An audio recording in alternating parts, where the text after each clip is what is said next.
Yo, my viewers, what's going down? What's popping? What's happening, man? Good to see you. Good to hear from you. Hope all is well. Hope everyone's doing good. Hope everyone is surviving through these treacherous times we live in. And are we about to go through some treacherous games? Are we about to go through a treacherous period, Arsenal fans? Let me know in the comments. Please drop a like on the video. Please subscribe to the channel if you haven't already. But of course, as you can see here, guys, we're here to discuss this interesting little run of fixtures that we're about to go into. I'm sure everybody's more or less, I would say cautious about this run. I'm not going to say anything or use any other word other than cautious because it's going to be an interesting run, and it's going to be a run that is really going to test the metal in terms of the final tests coming through, Anfield and Etihad and even St James's Park. I have to put St James's Park in there. I really do, because Newcastle, we're seeing what we saw a few days ago. They're going to cause us a problem there. But yeah, man, we've got Liverpool next, people. And I want to know your thoughts, because I'm confident. As I said in my previous video, I think Liverpool is now or never. It's really a case of now or never. I think we got ultimately 11 players who are in better form than their 11. And, you could say that at Anfield, the crowd plays as the 12th man, and it's probably going to be a stronger 12th man than a lot of man that's going to be on the pitch. Liverpool, they just are a shadow of their former self. There's games that you see, odd games, rare games, that you see the spark from the last few years, but overall, they've been poor, man. They really have been poor. I thought they were going to do much better against City. They got swept aside. I thought they were going to do much better against Chelsea. We normally see just more endeavour in those players, and just more everything, really. But one thing I did also see is this man here, this fraudulent brother, resting players. And what does this tell us? This tells us that he takes the game against Arsenal, if anything, more serious than the remaining two games, or the previous two games in this case. And why is that? Do you want to see City win a title more than probably Arsenal? We have to kind of ask the question. You've been challenging City, and they've took the title off you in such dramatic ways, and like, you should be traumatized in seeing them lift another Premier League. It almost looked clear that you gave the game away once you realized, that City scored one or two, and you didn't really react. I didn't see any reaction in the game to make me feel as though. But watch how proactive he's going to be against Arsenal. This is what I'm trying to say. Like, why is my club the club that people love to hate and people love to show their best? Like, why? I just don't understand. But we are who we are. And bring it on, man. Bring it on. Listen, Anfield is a place where we know it's a cauldron, and I think I've got it here. It's a mad thing. Premier League wise, we have literally been sitting ducks over there. You got to go back to Indeed 2000 and where is it? 2015. It was, I saw. There you go. A loss for them. So this is looking at, obviously, from Liverpool's perspective. Total Liverpool games v Arsenal. So this is the last time that Arsenal actually beat Liverpool, which was the 4th of April, 2015. And listen, we're in April. It's going to be, the 9th of April that we play them. So the 9th of April. So you never know. It could be the time to break that spell, because it's April. And it's all written in the stars, as they say. I don't know. But I am confident. I'm just confident overall that we can put a better performance than what we've seen previously, in all previous years. I'm confident in the squad. I'm confident in the team. I think we're firing all cylinders. I think we can sustain the mental sort of pressure that comes with the crowd this time. I think we understand that if we're able to come out from the blocks very quickly, we're going to sustain the crowd, and we're going to kind of put a control in the game. And that's what we need to do. We need to go out there and show that, we're capable of, kind of going from boys to men at that particular ground, and bring them on. Liverpool, if there is a time to beat them, is this season. I'm sure everybody would agree with me, right? And they clearly fear us. They clearly have a lot of respect for us. Jurgen Klopp has a lot of respect for us. He was talking about, the fact that Arsenal are playing fantastic and they're playing, wizardry football and magical football and, real, real team spirit and real togetherness within our squad. Like, he respects us to such an extent that we clearly see, from when you're resting players such as Robertson, such as, it's the core players. Okay, maybe Trent Alexander-Arnold wasn't exactly rested or maybe even dropped. I don't know, maybe because he had a stinker against City, but it's City in it at the end of the day, and if you're not on your game, then you can get you can get a hard time. But yeah, he clearly respects us and he clearly understands that this game is probably one of the biggest games of the season, despite the season that they're actually having. You know, it's gonna be. I hate to say this, but probably our biggest test again. And how many times has Arsenal fans have said this? How many times have you said this individually? Like, this is the biggest test, and this is the biggest test, and then this is the biggest test. But you know what? When you when you look at the evidence and you look at everything up till now, the fact that we're 8 points clear with 29 games, they're on 28 games. City in this case, they obviously swept Liverpool aside. That obviously is a mental statement and physical statement. We need to kind of, we've shown that we can match them, we can go better than them, and this is the biggest one because it's Liverpool. It's one of those grounds where mentally we've flopped in year upon year since 2016 onwards, and yeah, it's a mad one. It's a very huge one, probably for us and probably for Liverpool as well. They got their woes and they got their issues in terms of, the table. If Liverpool were to beat us, yeah, so you can see here, 43 points. They will go above Aston Villa on 7th, and they might have, 28 games. They've got games in hand to play. They've got at least one game in hand to play, which means that they're going to be able to be in the shout for the top four.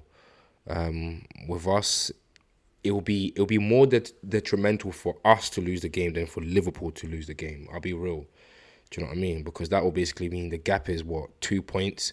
Because City's got the game in hand. They've hit top form, whether with Haaland or without Haaland. So they're probably going to win the game in hand.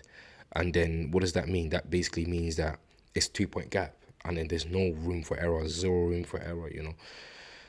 So yeah, man. Worst case scenario, if we get a draw, then so be it. I'll be real. I don't mind walking, especially when you have this guy here officiating the game. Ladies and gentlemen, we're gonna have this guy here, this Portini fraud, bro. This you is a fraud. I hate his officiating. He's one arrogant. He makes it about him in the stadium. It's just like they're probably trying everything possible to be able to make this an affair, an event that is just, yeah, and somehow the occasion kind of swallows us, and it takes us away from what we should be focusing on, and which is to try to go there and get a win and try to replicate 1989, or these boys can do it. This squad can do it. This squad can go to Anfield and win. We lost control last year. Mikel Arteta didn't help as well. He was moving mad as well. He wanted to rock. He wanted to beef Jurgen Klopp, and that stirred the crowd. And that crowd was like the 12th man, 13th man, 14th man, 15th man. You can't do that to the Scousers. You understand? The Scousers, no matter what, you have to respect them. You understand? But they're real enough to understand that when they see football is football, yeah? But we need to keep our heads. We need to stay calm. We need to play without the emotion, or at least without the wrong emotions, and play with the right emotions, and we can go there and we can do a thing, even if it's a cheeky little 1-0 to the Arsenal, maybe 2-1. I can't see obviously them not scoring at home. The players know what it is, especially people like this man here.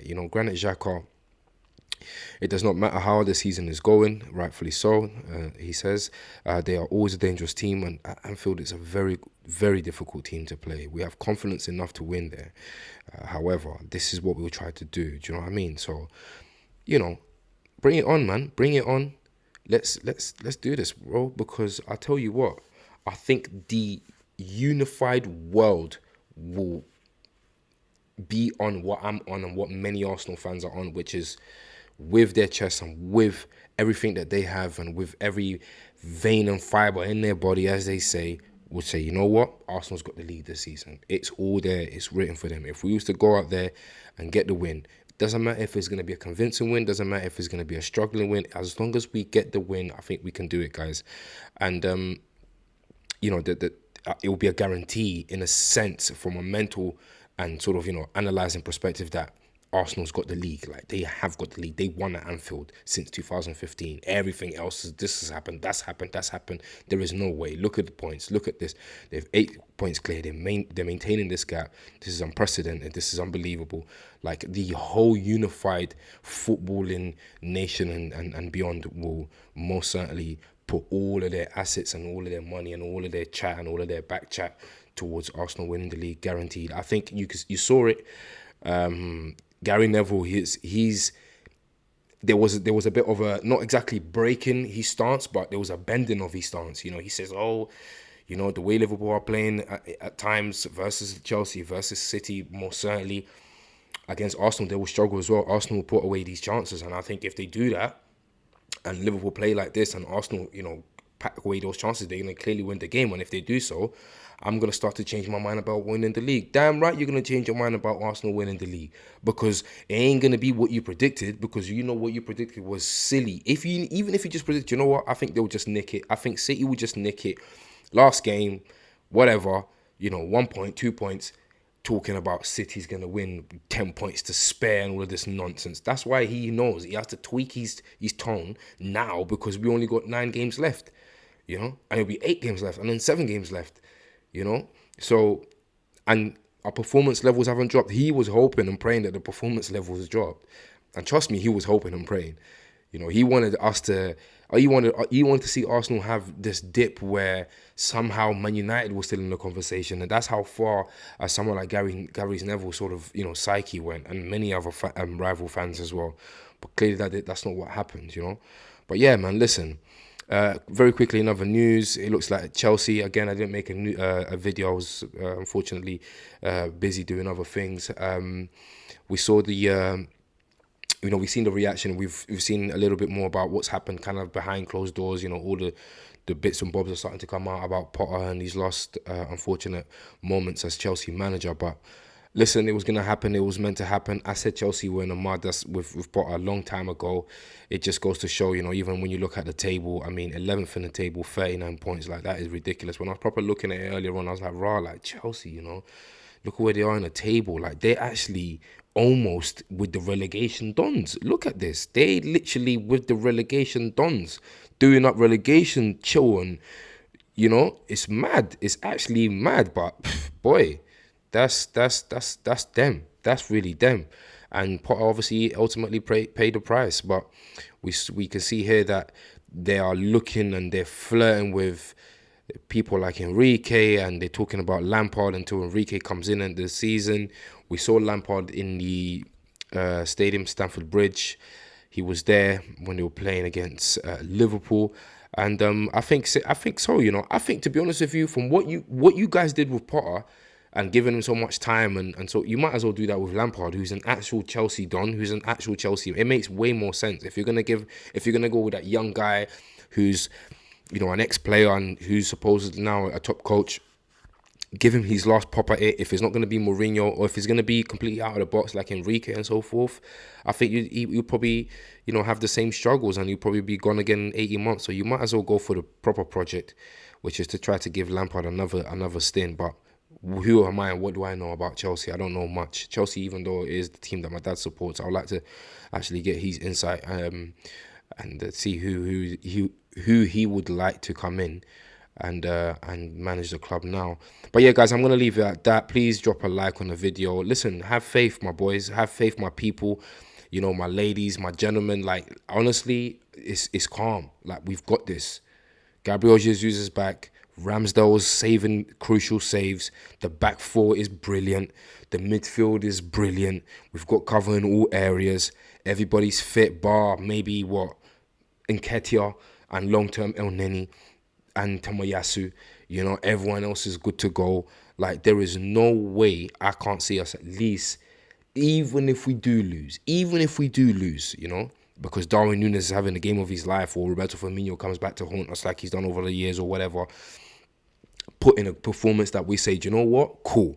That one got away from us. Maybe we weren't ready for that test. But next year we'll be back at Anfield and we can make the fans proud and we can make the club proud. That's fine. And I'm sure we'll see that, because I can't see anything else other than that. They know what the occasion is. They know what it means. They know what it will signify. They know what it will symbolize. They know what it, you know, it is what it is. The prize is there. Let's go, boys. You get me? Glory is there. Anfield, take it. Come on. I'm going to do a preview video as well on Saturday. The preview video is going to be more obviously focused on stats and stuff like that, a bit more stats heavy. But yeah, man, I'm excited for this game. I'm buzzing to go. I'm raring to go, and let's get the win, man. I'll see you later, peeps. Have a good one. Peace.